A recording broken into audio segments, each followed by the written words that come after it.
For life. Yeah. Bullet cast. What's going on? Stacy. This elite podcast in here. Ain't nobody better. Look. Yeah. Listen to us every time we live in the side. When you turn it on, it's just defining the mind. If you feel it, our opinions is great. When everything we moving now in the state, turn us on. If the feeling is right. Yo, what's going on, ladies and gentlemen? It is I, the microphone messiah, and I'm joined by the current reigning, sometimes defending, Bulletcast podcast champion, Brandon Tanguma. BT, it's Thursday. How you doing, man? Phillip, I'm doing just fine. Little sick boy over the weekend. So if I sound a little bit different, I'm perfectly fine. I'm at that point where you're not really sick anymore, but then you might sound bad or you cough a little bit. But, I'm here like always, Mr. No Days Off, except for 3 or 4 episodes. But, we're at what, 363 at this point. So cut me some slack, all right? We'll do. Yes, we're going to get into all the things about professional wrestling. Yeah. How was you said you were sick? That was your weekend? Well, I was sick, but I was also very sick at the NFL playoffs. Made $200+. Don't gamble, kids. It's not a good habit, but if you are, be successful at it. Yeah, I was at the Oasis Pro Bar Brawl. I saw that Sancho Demira guy get slammed into the wall and beer spit in his face. What a time that was to witness, huh? Heard he really deserved it. Yeah. Terrible guy. SmackDown recap: Orton, Knight, and Styles defeat Solo Sikoa and Jimmy Uso. Then after the fact, they send a message to the tribal chief, taking out Jimmy and Solo and putting Solo through the announce table the way the Shield used to put guys through the table back in the day. Thought that was a nice little callback. What are your thoughts?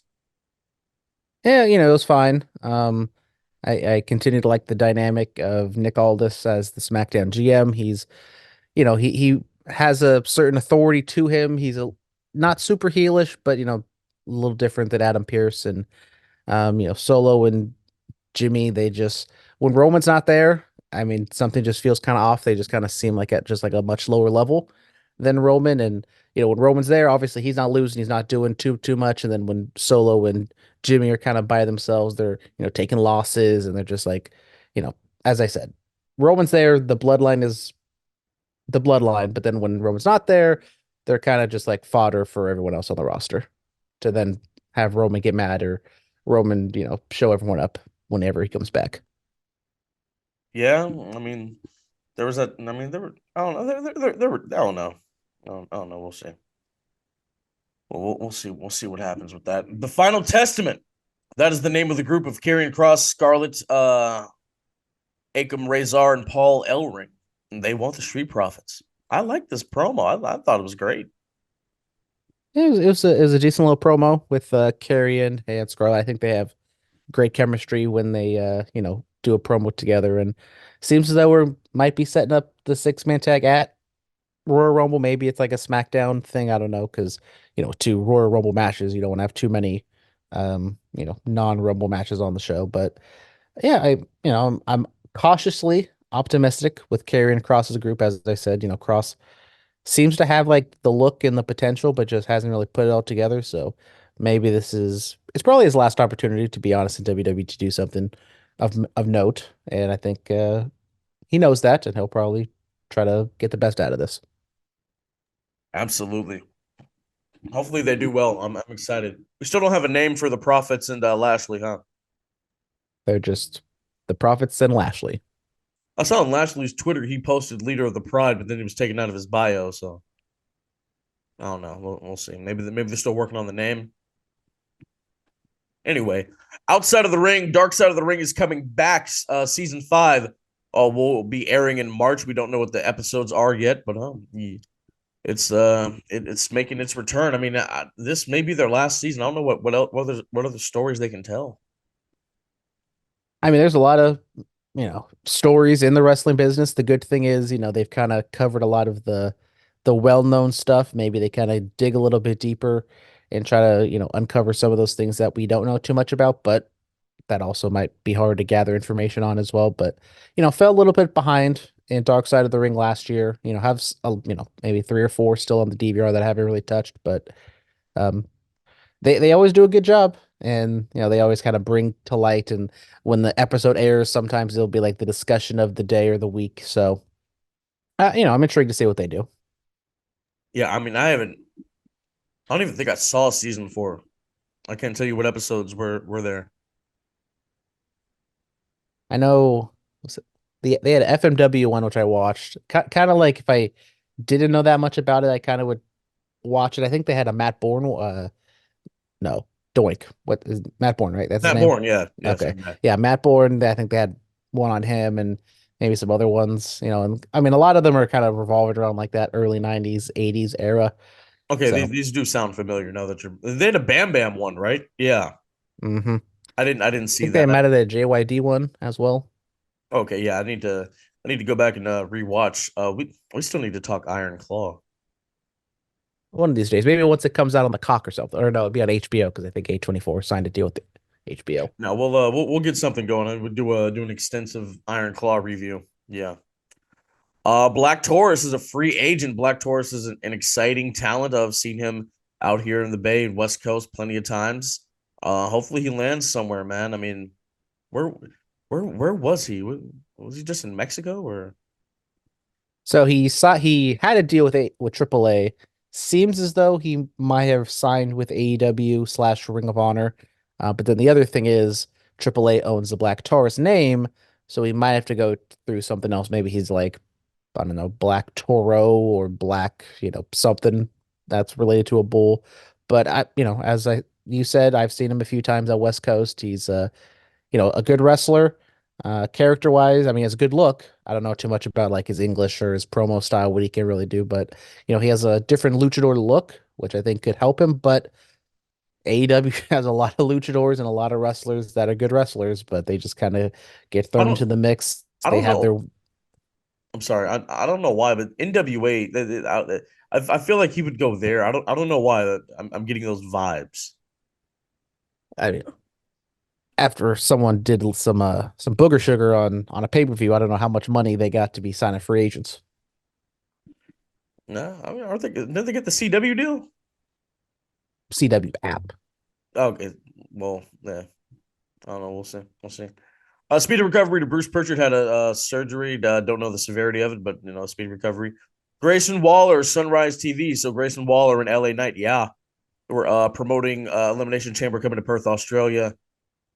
I guess one of the floor directors wanted to get punched, and Grayson Waller, being Grayson Waller, defended the business. Like, are you kidding me? Like, I seriously hurt you. It wouldn't be a fake punch. I'd punch you for real. Disrespect me and our business. I loved it. Loved it. Loved it. Loved it. Have you seen this?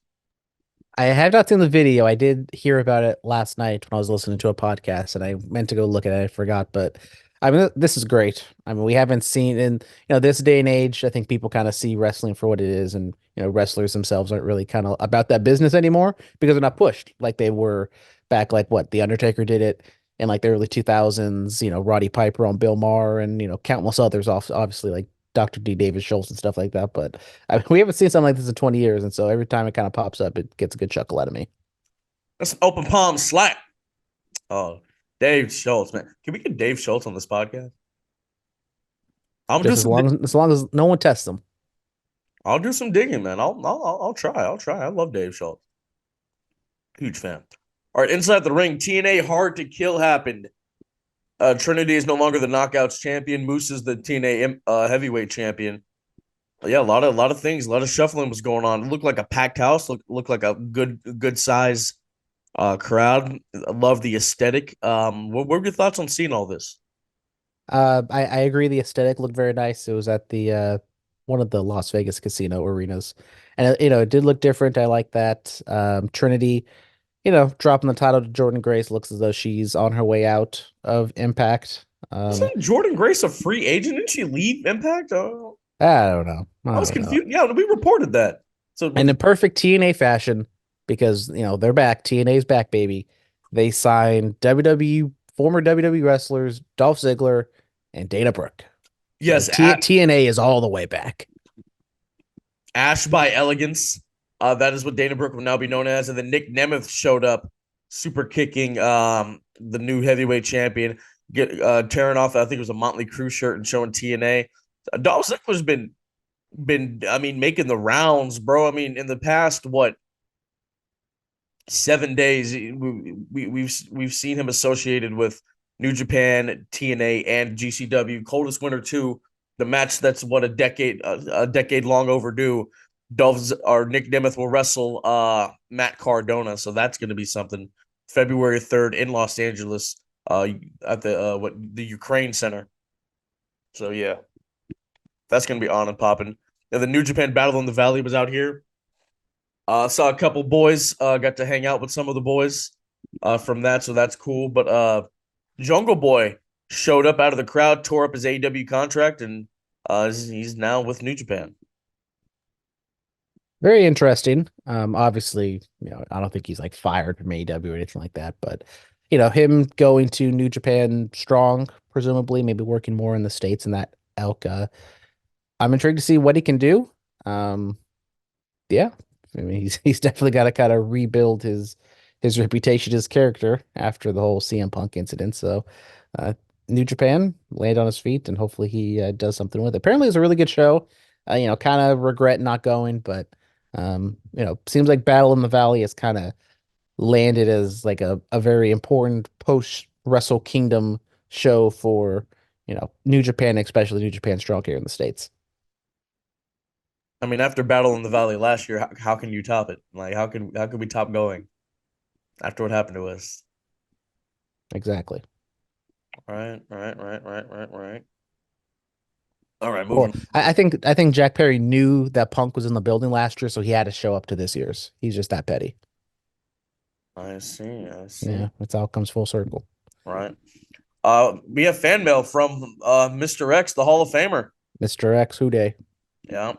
How serious do you think the knee injury for Seth Rollins is? Should they scrap any in-ring ideas they have for him until Mania to keep him as healthy as possible? That's always a possibility, but the whole thing with Seth being the world heavyweight champion is that he's always he's always defending the championship. That's kind of his thing. I mean, that's the thing with any guy that we saw it with when Brock was Universal Champion, and the WWE title was over on SmackDown and all that other stuff. I don't know. I would hate for him to have another title run come end because of injury. That would suck. But I don't know. We have to wait and see how this is going to affect him in the title run and the creative plans.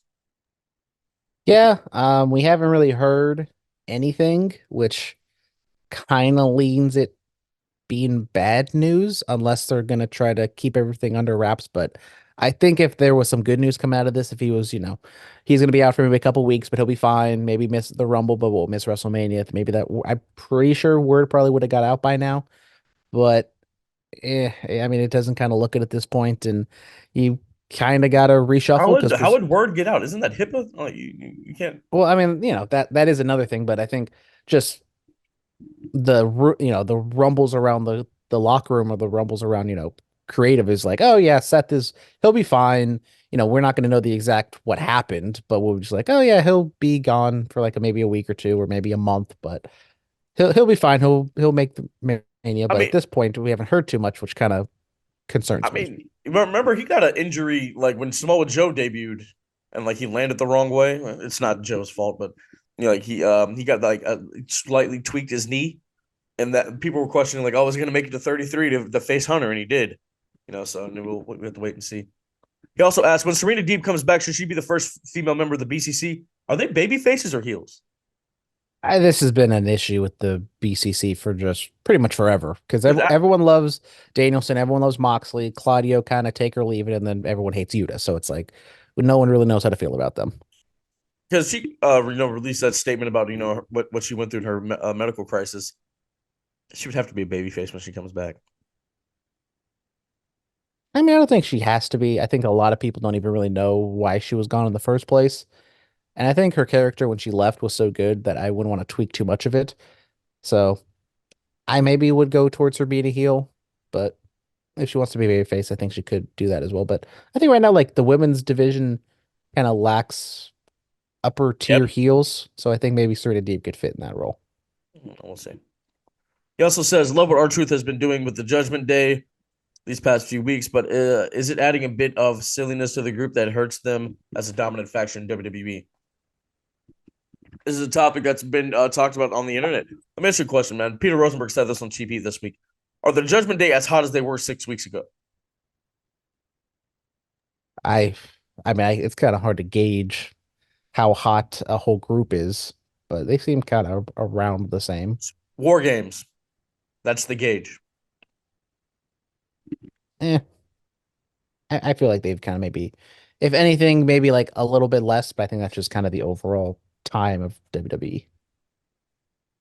Is it one of those things where like it's taking this little down period right now, but then it'll get hot again? Yeah, I mean, we're a couple, a week and a half away from the Rumble. I just think it's kind of hard to gauge the group as a whole, just because they've always had like their levels. It's like Rhea's obviously the top, Priest and Damien, or Priest and Finn kind of have their little thing, and then Rhea feels so separate from the group. and that's the other thing too. It's like if Rhea was like fully a part of the Judgment Day and like they were out there doing those 10-minute promos all together, which I'm glad they're not doing that anymore. Maybe I would say a little bit more, but Rhea, as you said, has been kind of like her own thing at this point. That is just like, and she's also been kind of separate from the R-Truth stuff as well. Like she's there, but like I don't even think she was there last week or this week. She was like they were together, but then like she left, and then they kind of did the whole thing with the money. Yeah. So I don't know. We'll see. Speaking of promos, Drew and Cody had a great promo on Monday Night Raw. What do you think of this? I thought it was really good. As they dived into, they were very similar, but then also very different. I think Cody is the perfect antithesis to Drew to kind of, balance him out and be like, I understand everything you're going through, but yet you're saying what I'm doing is fake. It's not fake. I love the crowd. I love dressing like a politician and like all that other stuff that, rightfully Drew kind of called out. And I think that's kind of what led people turning on him in AEW, or led to people turning on Cody a little bit in AEW. But It um, it really it hit a lot of story. It hit a lot of story beats. Cody and how the way he talks and how he sounds like he's running for public office. That's stuff people talk about on the internet. Um, love how Cody was the first one to be out there for MLK Day. I might add, shout out, shout out. How was your he MLK ended Day? racism. How was your MLK Day? Was it good? Yeah, it was good. Once again, watch some wrestling, watch some football. It's a great day, just like MLK would have wanted. Absolutely. That was his dream. Yeah, so they talked about the politician, talked about their careers outside of the WWE. They alluded to their history, Drew's last indie match. Cody reminded him before he walked off who won. Talked about CM Punk. He was like, "Hey, you were just with them," and made an AEW reference. A lot of good story beats were hitting right here. And Drew said he's operating at a different level. He is. He is. I like this version of Drew McIntyre, It was like I like these promos that Drew cuts, and then like I don't know, people were like a little taken aback by the one he cut with CM Punk, kind of like playing more of like sympathy or whatever. But I thought this was really well done, man. Yeah, man. I mean, Drew says, it's his story to finish. Cody says he still wants to finish his story. Punk has the story of finishing the main event WrestleMania. Whose story gets finished first? Because that's the name of this episode. Whose story gets finished first? Is it Cody? Is it Drew? Is it Punk? Is it Rock? Rock is out here too. And I love how Cody said, Little Rock. Loved that. I would say Punk's finishes first, just because I think he main events night one, wins the title, main event of WrestleMania and all that stuff. I think Cody also finishes his story night two, wins his title, beats No, Roman and stuff. no, no, no, no, no, no, no. Cody's story this WrestleMania is that he's not going to get to finish the story at WrestleMania. He's not even get a chance to finish the story. Doesn't even get the pen. Look, bro, I said it. Rock Roman, that's the biggest match you can do. If he's available, you do that. You do that. I'm not saying it won't happen. It's not saying I don't want it to happen, but And then, I mean, there's rumblings, there's people, the internet, which, everything's this true on the internet apparently, that it seems like there's still the plan for Cody. Still no word on exactly what The Rock is doing, but Brandon, let's just go to WrestleMania. Let's just go. It's gonna be the biggest WrestleMania of all time. We have to be there. I mean, if there's a plug, I'm all for it. Going back to Drew, if the Seth thing is legit, I think whether he signed or not, exactly, that Drew should be, I think, the person to have the title going into WrestleMania. It should be Drew and CM Punk. I think that's probably the next best option for that title at WrestleMania. Well, I don't know. Hey, Punk, what you call it? Punk called out Cody, so he says it's time for them to be face to face in the ring. So I think that's happening next week. Yeah, Punk did like a little Instagram story kind of plugging Raw, and so he'll be there next week. And it's the go home show to Raw, so obviously they're gonna have all the heavy hitters there, Drew, Punk, Cody. Um, with the whole set thing, I wonder how much this does throw in to a tizzy, because it's like, do you wait like a week or two to see what happens, or do you kind of shuffle it right now for Rumble?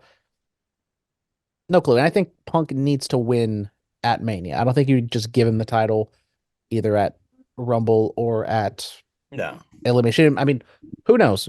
Maybe they pull a 92, what was that, 16, where they put the title up for grabs at the Royal Rumble. I don't think they'll do that. We'll see. We'll see. Seth Rollins retains the World Heavyweight Championship against Jinder Mahal. Yo, I thought for a split second, I'm like, oh, we go running back. But they hindered the Jinder. They hindered the Jinder. People now, now that what time is, how many, what was it? 18, 19, 21, 22, 23. It's about like 6 years since Jinder was the WWE champion. People are like looking back at it like it wasn't that bad. This is what I was telling you guys then. Why didn't you listen to me 6 years ago? I could do with a Jinder title run real quick. I wouldn't be mad at it. Look, I said it when Finn was going up. I wouldn't be mad if they took it off of him. Said it when Shinsuke was going. I wouldn't be mad if Shinsuke won. You know what I'm saying? Like, come on, man. If Jinder won, wouldn't have been mad at it. I agree that like last pinfall attempt by Jinder, it was very good. Had everyone invested that he possibly could have pulled it off and beat Seth, but match was good overall. Obviously, with the knee injury, kind of limited Seth a little bit there at the end, but I thought it was a good match. A really solid match. Jinder, for all of the things people say about him, he's adequate in the ring. He's almost like the Miz kind of. He'll be there. He's not gonna like do any of the flashiest moves in the world, but he's not gonna mess up for the most part, and he'll be there, and he can be carried to a good match. I don't know if he's like Miz. Miz is doing springboards now. Let's hold on. Oh yeah, I forgot. Babyface Miz is like Will Ospreay. Babyface Miz is the best worker in the room. Hold on, man. Like, stop playing with me or with him. Sorry, love you, Michael. All right, Becky Lynch and Rhea Ripley. Yo, should they have done this? Is this too soon? I mean, because if Becky wins the Rumble, then you're like, oh, okay. I mean, Becky losing to Nia kind of antennas up, like, oh, okay, maybe they're really gonna push Nia. And then this time they focus on Becky Rhea, which is definitely the bigger match at WrestleMania. And I thought they told a really good story of Becky kind of being the aging star and just being like, she's the young gun now, and I wonder if I can beat her. And I don't think I can, but I still have to prove myself. Here's what you do. Bayley wins the Royal Rumble. That's my pick. I'm calling it early. Bayley wins the Royal Rumble. Goes after Io. You do that. Bring back Hugger Bayley at Mania. You go to Perth, Australia. Rhea defends the title against I guess Nia or whoever. She does something there. You have the Women's Elimination Chamber. If Nia's not in the title match, then Nia's in the chamber with Becky. Becky pins Nia. That way she kind of gets her win back and advances and gets to face Rhea Ripley at WrestleMania.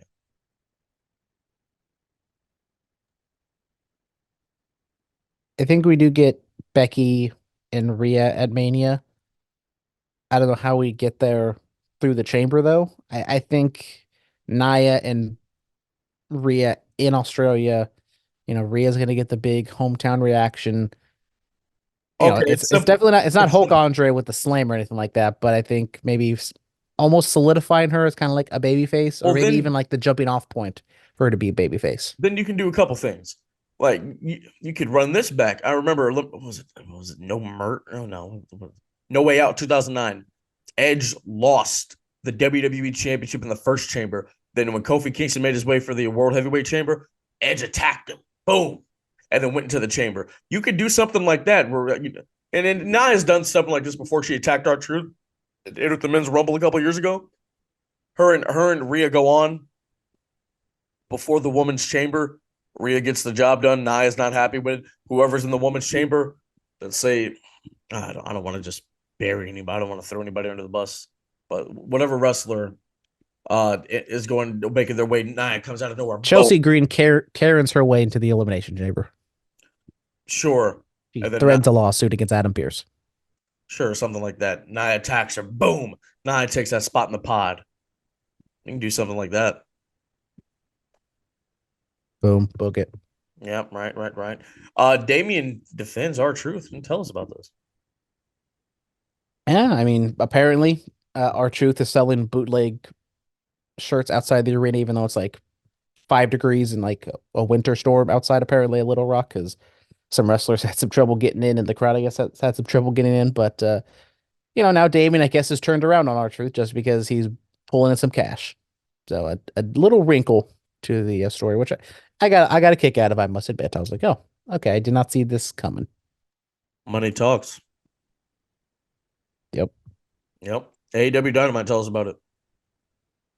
So we started the show off with a TNT title match. We got a WWE Classic from like what 2006 or something or 2000, I don't know. Christian Cage and No, this is like WWE Superstars 2010. Christian Cage taking on Dustin Rhodes, TNT title.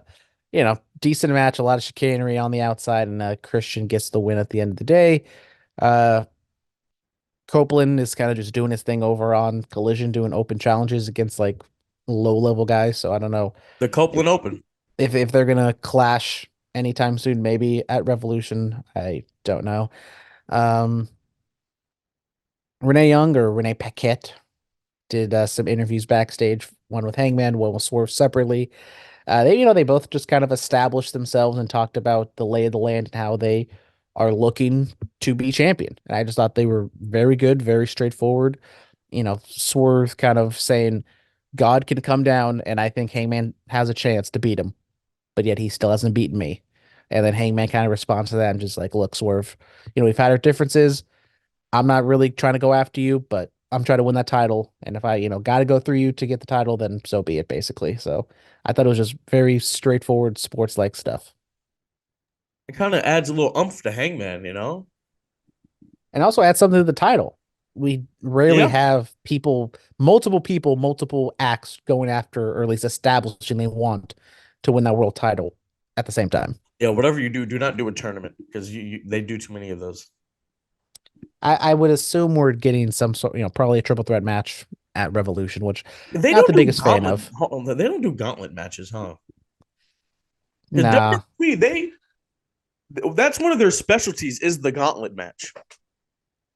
I mean that's usually what they do to kind of like get over like an underdog, like a Ricochet or like what the Creeds did and stuff like Yeah. that. I mean, it works though. It works, but because I mean, is it just those two like that are like really in the picture vying for the championship? There's nobody else.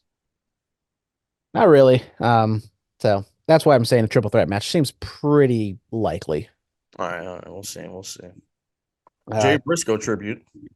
Yeah, did not realize a year to the date yesterday. I believe that Jay Briscoe passed away. So Yes, Mark came Crazy. out, talked about his brother got choked up, and he brought out Jay's kids, and the whole Briscoe family was kind of at ringside, and then they ran a video package afterwards. It was very nice.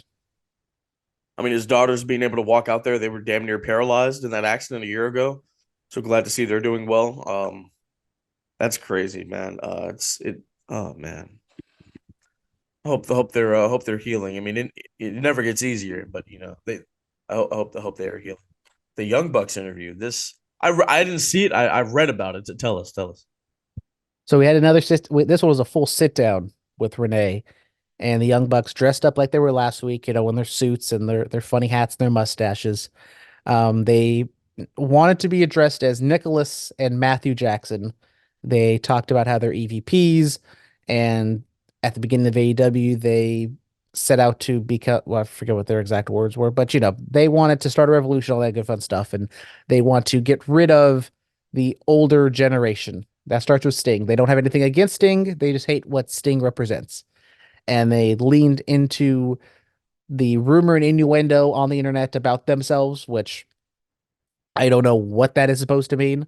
So I had mixed feelings about this. I very much love that the Young Bucks finally have like an established different character than just being the elite Young Bucks and they go out there have a good match. At least they have a defined character now. What rumor and innuendo? You know, that's the other thing they didn't really say, and that's the other thing that AEW does a lot of. It's just like social media. They're insulated in their social media bubble and they kind of hint at things or they do things that are things on the internet that no one really watches except for like their core 100,000, maybe even 50,000 people that watch Dynamite on a given basis. I read it as like the whole CM Punk situation of like them being crybabies or not wanting to meet with Punk and getting into a fight or something like that. Like that's how I read it. Someone else could read it a completely different way because they see the Young Bucks a different light. I don't know what they were going after. Interesting. Matthew and Nicholas Jackson, I like it. And we got what? Month and a half till Revolution, so hopefully they can really build up a thing between him and Sting. The funny hat, it's a kangaroo hat. I used to own quite a few of them. They're dapper. They look very dapper. Love them. Yeah. Grandpa used to wear one of those back in the day, and once the hair fully goes away, I might have to adopt that. I saw which one had on the all white. Was it Nick? Was it Nicholas? I think it was Nick because I think Nick had the hat.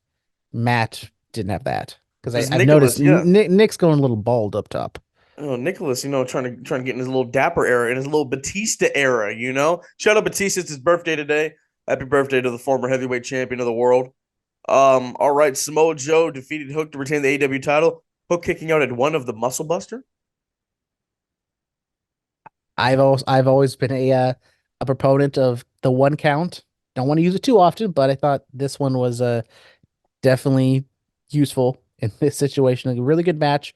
Hook playing very much on the defensive, playing from underneath from a lot of it, and Samoa Joe establishing his dominance.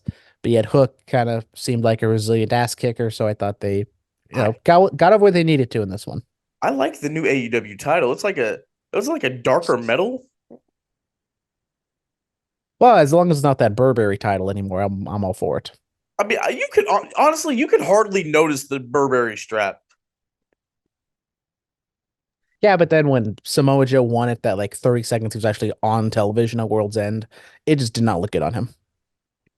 I mean, like I was a proponent of like how Daniel Bryan, the eco-friendly strap, how it was really bright like that. I thought, all right, if you're gonna do the Burberry thing, make it bright like that color, and have the Burberry. I thought they should have done that, but what do I know? I also wonder how. I don't think they have official word from Burberry. They probably have some sort of licensing on that thing, so they can't do the exact colors. They're fine, bro. Warrior was running around with a yellow Intercontinental title. They're fine. But after the fact, as I said, Swerve and Hangman cut. Well, Swerve was at ringside, and then Samoa Joe continued to beat down on Hook, and then Hangman made the save. I thought they were gonna have a Hangman heel turn because they kind of lingered on the shot for a long, long time, but it never happened. Hangman just kind of helped up Hook, and they, walked to the back. So, hey man, it's like the cranberries. You got to let it linger. I see what you did there. Mm-hmm. Hey, you weren't expecting that from me, were you? No Abaddon on the show, so there's no zombie. No abandon. Yep. Zombie. Brandon, see you. All right, ladies and gentlemen, that is going to do it for us. Thank you so much for listening. Yes, we'll be back next week. Rumble predictions are next week. The title is on the line. I'll allow it this time. Huh? I'll allow it this time. All out? No, I'll allow a title defense for the Royal Rumble. Oh, I mean it's the Royal Rumble. It's that's what I'm saying. I make an exception. No, okay, all right. Special Elimination Chamber. Oh, it's in Australia. Oh, you got something against Australians too? It's not in Canada. I mean, it's just like a warmer Canada. Okay, all right. Well, a Canadian may be on the show very soon. We don't know. So hopefully you can calm down whatever you got going on. All right. Thank you guys so much. Next week, Oasis Pro, Solids and Stripes. Look in this game. You either a solid or a stripe. Find out which one you are. January 26th, Friday, Gilman Brewery, 7 p.m. Don't miss it. Loverboy Leo, the Melanin Mafia make their debut. They're going to have Jaguar Montoya, Victor Von Richter, Brooke Havoc, and so many other stars. You don't want to miss it. Thank you guys so much. As always, be safe and stay dangerous. This elite podcast in here. Ain't nobody better. Look. Yeah. Listen to us every time we live in the side. When you turn it on, it's just defining the mind. If you feel it, our opinions is great. When everything we moving now in the state, turn us on. If the feeling is right, every opinion now comes from the heart. No time we move with a part. We on the radio, it's wrestling. Time's aggression. Here is the feeling in the pool. Get the lesson. And if you want to prove it to you now, here's the feeling in the time and everything that we did. Listen to the senators connecting it. Moving on everything that's pronouncing it. Everything we did in the time now with the testament. Here is the feeling when we live on the stage. And everything we do, turning the page. Nobody doesn't like us. The feeling when we move, we are excited. Elite podcasting. I know you like it. Yeah, the bullet cast. Fearless. The bullet cast. Fearless. The bullet cast. Fearless. Elite podcasting. We are the bullet cast now. Fearless. The bullet cast. This has been the Bulletcast. Thank you for listening.